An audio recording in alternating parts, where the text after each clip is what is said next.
வணக்கம். இன்னைக்கு நாம ஒரு வெளிநாடு வாழ் இந்திய தம்பதி அவங்க அனுப்புன சில குறிப்புகளை வச்சு ஒரு விஷயத்தை கொஞ்சம் அலசி பார்க்கலான்னு இருக்கோம். ஆமா. அவங்க இந்தியாவுல ஒரு சொத்து வாங்கியிருக்காங்க. விக்கும்போது பார்த்தா நல்ல லாபம் கிடைச்ச மாதிரி தெரிஞ்சிருக்கு. ஆனா கடைசியில அது ஒரு மாதிரி வருத்தமா போயிடுச்சு. ஆமா. இந்த கதை நிறைய பேருக்கு, குறிப்பா வெளிநாட்டுல இருக்கிறவங்களுக்கு ரொம்ப ரிலேட் ஆகும்னு நினைக்கிறேன். சரி, கதை என்னன்னு பார்க்கலாம். 2010ல ஹைதராபாத்ல ஒரு 3 BHK பிளாட், அத ஒரு 64 லட்சத்துக்கு வாங்கியிருக்காங்க. ஓகே. 2010ல 64 லட்சம். ஆமா. இப்போ சரியா 15 வருஷம் கழிச்சு அதை வித்திருக்காங்க 90 லட்சத்துக்கு. அப்போ சிம்பிளா கணக்கு போட்டா 26 லட்சம் லாபம்னு வருது. அதான் கேட்கறதுக்கு ரொம்ப நல்லா இருக்கு இல்லையா? 26 லட்சம் ப்ராஃபிட். மேலோட்டமா பார்த்தா அப்படிதான் தெரியும். ஆனா அவங்க அமெரிக்கால இருக்கறதால அவங்க பார்வையில, அதாவது டாலர் கணக்குல பார்க்கும்போது தான் அசல் விஷயம் புரியுது. ஓ, டாலர் கணக்குலையா? அப்போ என்னாச்சு? அங்கதான் பெரிய ட்விஸ்ட்.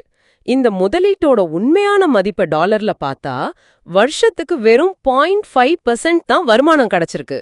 என்னது, 1/2%? நம்பவே முடியலையே. 26 லட்சம் லாபம்னு சொன்னோம், இப்போ எப்படி இது? இதுக்கு முக்கிய காரணம் நாணய மாற்று அபாயம், அதாவது கரன்சி ரிஸ்க். இந்த 15 வருஷத்துல அமெரிக்க டாலருக்கு எதிரா இந்திய ரூபாயோட மதிப்பு பயங்கரமா குறைஞ்சிடுச்சு. ஓஹோ, அப்படியா சங்கதி? ஆமா. அதனால ரூபாயில அந்த சொத்தோட மதிப்பு ஏறி இருந்தாலும் அதை டாலரா மாத்தும்போது அந்த வளர்ச்சி ரொம்ப ரொம்ப கம்மியா இருக்கு. அவங்க சம்பாதிக்கிறதும் செலவு பண்றதும் டாலர்ல இல்லையா? அப்போ டாலர் மதிப்பு தானே அவங்களுக்கு முக்கியம். புரியுது. ரூபாயில கோடீஸ்வரனா இருக்கலாம், ஆனா டாலர்ல பார்க்கும்போது கணக்கு வேற மாதிரி இருக்குன்னு சொல்றீங்க. கரெக்ட். சரி, அப்போ அவங்க இந்த பிளாட் வாங்காம அந்த 2010ல இருந்த பணத்தை, அந்த 64 லட்சத்தோட அன்னைய டாலர் மதிப்பு வேற எங்கேயாவது போட்டிருந்தா? இப்ப எல்லாரும் சொல்றாங்களே S&P 500, அதுல முதலீடு செஞ்சிருந்தா என்னவா இருக்கும்? நல்ல கேள்வி. அதையும் அவங்களே கணக்கு போட்டு பார்த்திருக்காங்க. ரொம்ப இன்ட்ரெஸ்டிங்கான விஷயம். சொல்லுங்க பார்க்கலாம். அதே பணத்தை அதே காலகட்டத்துல S&P 500 குறியீட்டு நிதியில போட்டிருந்தா அவங்க அந்த பிளாட்டை வித்த அதே நேரத்துல அவங்க கையில கிட்டத்தட்ட $330,000 இருந்திருக்கும். அடேங்கப்பா, $330,000? ஆனா இந்த பிளாட்டை வித்ததுல கிடைச்சது அது வெறும் $120,000 தான். என்ன சொல்றீங்க? 330,000 எங்க இருக்கு, 120,000 எங்க இருக்கு? வித்தியாசம் $800,000 மேல. இது பெரிய இழப்பு மாதிரி தெரியுதே.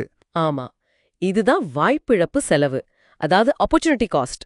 ஒரு முதலீட்டை தேர்ந்தெடுக்கும் போது நாம வேணான்னு விட்ட இன்னொரு முதலீடு இதை விட நல்ல லாபம் கொடுத்திருக்கலாம். இங்க அந்த இழப்பு ரொம்ப அதிகம். இது கவனிக்க வேண்டிய விஷயம்தான். Currency risk, opportunity cost. சரி, இது இல்லாம ரியல் எஸ்டேட்ல வேற என்ன நடைமுறை சிக்கல்கள் வந்திருக்கும் உங்களுக்கு? நிச்சயமா. அடுத்த முக்கியமான பாயிண்ட் நேர்மைத்தன்மை, அதாவது லிக்விடிட்டி. ஓ, லிக்விடிட்டி. கையில இருக்கிற சொத்தை எவ்வளவு சீக்கிரம் நல்ல விலைக்கு பணமாக்க முடியுங்கிறது. அதேதான். ரியல் எஸ்டேட்டை நினைச்ச நேரத்துல நினைச்ச விலைக்கு உடனே விக்கிறது கொஞ்சம் கஷ்டம் இல்லையா? ஆமாமா, பேரம் பேசணும், சரியான ஆள் வரணும், ரெஜிஸ்ட்ரேஷன் டைம் எடுக்கும். கரெக்ட். ஆனா இப்ப பங்கு சந்தை முதலீடுகளோ இல்ல மியூச்சுவல் ஃபண்டுகளோ எடுத்துக்கிட்டா அதெல்லாம் ரொம்ப சுலபமா வித்து பணமாக்க முடியும் பொதுவா. அப்போ ரியல் எஸ்டேட்ல இந்த லிக்விடிட்டி ஒரு பிரச்சனை. ஆமா, தேவைப்படும் போது டக்குன்னு விற்க முடியாம போகலாம், இல்லனா விலைய குறைஞ்ச வேண்டியிருக்கும். ஓகே, அப்போ இந்த மொத்த அனுபவத்துல இருந்தும் நாம முக்கியமா கத்துக்க வேண்டிய பாடங்கள் என்னென்ன? ஒரு 3 விஷயம் சொன்னீங்களே. ஆமா, முக்கியமா 3. 1, வெளிநாடு வாழ் இந்தியர்கள் ரூபாயில கிடைக்கிற லாபத்தை மட்டும் பார்க்காதீங்க. உங்க டாலர் வருமானத்துல அது என்ன தாக்கத்தை ஏற்படுத்துதுன்னு பாருங்க. இது நாணய மாற்று அபாயம். சரி. ரெண்டாவது வாய்ப்பிழப்பு செலவு. இந்த பணத்தை இதே இடத்துல போடாம வேற எங்கேயாவது, உதாரணத்துக்கு S&P 500 மாதிரி போட்டிருந்தா எவ்வளவு கிடைச்சிருக்கும்னு யோசிக்கணும். மூணாவது நீர்மைத்தன்மை, லிக்விடிட்டி. தேவைன்னா எவ்வளவு சீக்கிரம் இதை வித்து பணமாக்க முடியும். ரியல் எஸ்டேட்ல இது கொஞ்சம் குறைவு. ரொம்ப தெளிவா இருக்கு.